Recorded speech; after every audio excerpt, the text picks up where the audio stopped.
कर्ज देकर वापस मांग सकते हैं। सुभान अल्लाह, कितना अजीब नेक इंसान है। पूछ रहे हैं कि कर्ज दे के हम वापस मांग सकते हैं कि नहीं। किसी को कर्ज हसना देकर वापस मांगा जा सकता है या फिर खामोश रहें जब तक वो ख़ुद वापस ना कर दे।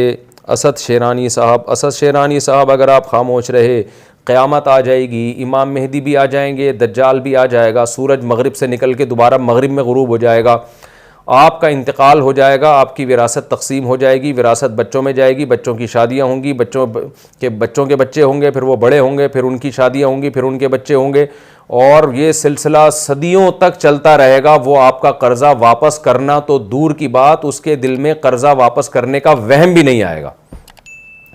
इसलिए इस ज़माने में किसी को कर्ज़ा देना, हमारे हज़रत फरमाया करते थे, जो कर्ज़ा दे वो बहुत बड़ा बेवकूफ़, और जो लेके वापस कर दे वो उससे भी बड़ा बेवकूफ़। अब इसकी तशरीह क्या है, ये फिर मैं कई बार बयान कर चुका हूँ। तो आप उसके सर पे खड़े हो जाएं, जाके बोलें भाई तू मेरा कर्ज़ा दे, तो शायद वो दे दे। लेकिन अगर आपको पता चला कि जब इसने लिए थे तो उस वक्त इसमें वापस देने की ताकत थी, यानी जब इसने मुझसे पैसे लिए थे तो ये वाकई वापस कर सकता था, लेकिन कोई कुदरती हादसा ऐसा हो गया इसके साथ कि अब बेचारे में सलाहियत ही ख़त्म हो गई है। बाज़ दफ़ा हो जाता है इंसान के साथ, किसी गरीब ने कर्ज़ा लिया, उसको पता था मेरी कमेटी खुलेगी, यही होगी, मैं वापस कर दूंगा, लेकिन पता चला ये बंदा कमेटी लेके भाग गया, या और कोई हादसा आ गया उसके साथ, कोई सैलाब में घर तबाह हो गया अल्लाह ना करे, या कोई जलजला आ गया, तो फिर कुरान ने कहा है व इन कान ज़ू उसरतिन फनज़िरतुन इला मयसरा, जिसने कर्ज़ा लिया वो अगर तंगदस्त हो जाए तो फिर उसको मोहलत दो, तो फिर ऐसे आदमी को तो मोहलत देनी चाहिए, लेकिन फ्रॉडियों को मोहलत नहीं देनी चाहिए। आजकल फ्रॉडी मार्केट में बहुत हैं, कर्ज़ा लेने के लिए आएंगे तो ऐसा लगेगा इससे बड़ा मिस्कीन दुनिया में कोई है ही नहीं, और अपने पैसों से कारोबार नहीं कर रहा होगा, आपके पैसों से कारोबार करेगा। आपको जो है ना वो दिखाएगा कि बड़े सुनहरी बाग दिखाएगा। अबे इतना ही अगर तुझे प्रॉफिट हो रहा है तो अपना पैसा लगा देना, ताकि 100% प्रॉफिट तू ही रख। रिस्क हमेशा दूसरे के पैसों पे लेगा, अपने पैसों पे नहीं लेगा।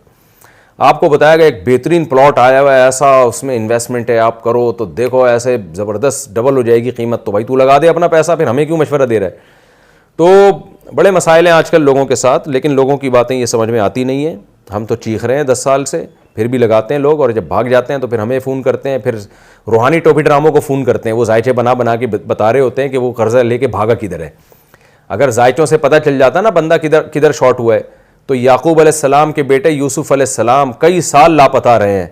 याकूब अलैहिस्सलाम ने तो ना कोई जायचा बनवाया, ना किसी रूहानी बदमाश के पास गए जो रूहानी ड्रामेबाज होते हैं कि मेरा बच्चा कहीं से कोई वजीफ़ा बताओ कि मैं निकाल के ले आऊँ। अल्लाह से दुआएं मांगते रहें, और उसी की बरकत थी कि अल्लाह ने बेटे से मिला दिया। तो इसलिए आम तौर पर यही होता है कि उस वक्त बड़े सुनहरी बाग दिखा रहा होता है, उसके बाद उसके पास कर्जा अदा करने के पैसे होते हैं, बहुत तरीकों से कर्जा अदा कर सकता है, लेकिन घुन्ना बना हुआ होता है, ऐसे शो करता है जैसे मैं मेरे से बड़ा गरीब। बात बताऊं, मैं ये बातें करते हुए जज्बाती होता हूं। मैंने पाकिस्तान में मामलात लोगों के देखे हैं, मैं खुद भुगता हूं। बहुत ही बुरे हालात हैं इस वक्त हम पाकिस्तानियों के, इल्ला माशाअल्लाह चंद लोगों के सिवा। इतने बुरे हालात हैं कि आदमी खून के आंसू रोता है। बड़ी बड़ी दाढ़ियों वाले, मूछे साफ, और ऐसे चेहरे पे नूर, और ऐसी खूबसूरत पगड़ियां, और आधी आधी पिंडलियों तक उनकी वाइट सफेद शलवारें। लेकिन जब आप उनके साथ मामलात करोगे ना, आपका दिल चाहता है इसको मैं गला दबा के मार दूं, इस बेगैरत बेशरम इंसान को। जरा भी उसको खुदा का खौफ नहीं आता। ऐसा पैसे की मोहब्बत और लालच है ना। चलो दाढ़ी ना हो, बेनमाजी हो ना, शराबी कबाबी हो, फ्रॉड करता हुआ अच्छा भी लगता है, लेकिन आप उसकी बातें सुनोगे ना, आपको लगेगा इससे बड़ा फरिश्ता इस कायनात में कोई पैदा नहीं हुआ। लेकिन मामलात में ऐसी दो नंबरी है कि आपकी सोच होगी। तो यहां तो करना ही नहीं चाहिए किसी से मामला। आप इंडिया के हैं, इंडिया के भी मुझे लगता है ऐसे ही की हालात हैं। इंडियन पाकिस्तानी तो खून तो एक ही है ना, इकट्ठे सदियां हमने गुजारी हैं, बहुत ही गंदे हालात हैं। तो भाई यहां तो बहुत हम भुगते हैं, बहुत ज्यादा हमने तजर्बे किए हैं। बहुत ही ये कौम को जब तक कोई पता नहीं किस तरह से इस कौम की तरबियत होगी। पैसों के मामलात में कोई इल्ला माशाल्लाह चंद लोग हैं, अभी भी हैं। मैं नहीं कहता कि 100% लोग गलत हो गए, लेकिन भाई कोई नहीं देता इस ज़माने में। और आप उनसे हिसाब मांगोगे, हिसाब नहीं देंगे। आपने कारोबार में पैसा लगा दिया, आप बोलोगे ये जो आपने मुझे प्रॉफिट दिया है इसकी इनवॉइस दो मुझे, इसका हिसाब दो मुझे, तो रुलाएगा आपको, ऐसा रुलाएगा आप खून के आंसू रोगे। तो बहुत ही बड़े मसाइल हैं यहाँ पे भाई। यहाँ तो आप जो पैसा दे, खुदा की कसम, कसम तो नहीं उठानी चाहिए, लेकिन मैं उठाऊं तो मैं शायद झूठा नहीं होऊंगा, जो कर्जा दे दे बहुत बड़ा बेवकूफ और लेके वापस कर दे वो उससे भी बड़ा बेवकूफ है। बेवकूफ इसलिए है कि उसको पता है कि मैं नहीं वापस करूंगा तो ये क्या बिगाड़ लेगा, फिर भी वापस कर रहा है। तो या तो ये खुदा के खौफ से वापस कर रहा है, तो ऐसे लोग तो बहुत ही कम है जिनमें इतना अल्लाह का खौफ हो, या ये कि ये आपसे डर के वापस कर रहा है, तो फिर तो बहुत बड़ा बेवकूफ है आपसे डर के, क्योंकि कोई अदालत नहीं निकाल सकती, ना कोई पुलिस निकाल सकती है, कोई भी नहीं निकाल सकता पैसे। देते हुए सोचा करें।